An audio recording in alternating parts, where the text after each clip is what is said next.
Let's do some walking at night. So, after dinner, time check, 7:30. Maglalakad-lakad lang at least mga 30 minutes to 1 hour. Pampababa ng kinain. Siyempre, hindi naman after kain. Pahinga lang ng konti, then we go walking.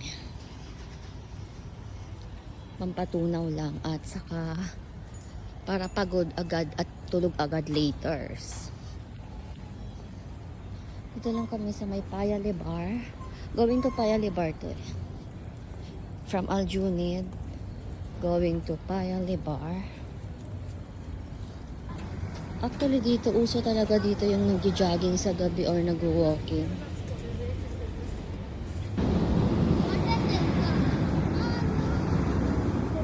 So marami ka talaga masasalubong dito na lang e-exercise.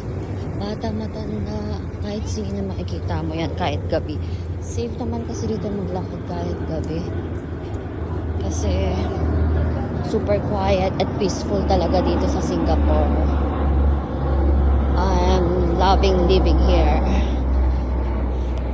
So, walk lang ang person. Dami ka makakasabay dito kahit maglakad ka mag-isa. Safe. Health conscious na rin kasi yung mga tao halos. So yan, pag gabi marami talaga kang lalakad. So here, maganda kasi yung pathway. Tapos napapaligiran ng mga HDB at sa mga condos. So, marami ka talaga makikita sa gabi na nag-e-exercise. Super ganda naman kasi dito sa Singapore talaga. Malinis, safe, at saka disiplinado ang mga tao. So kahit mga maglakad ka pa ng mga hating gabi or ano, okay lang guys.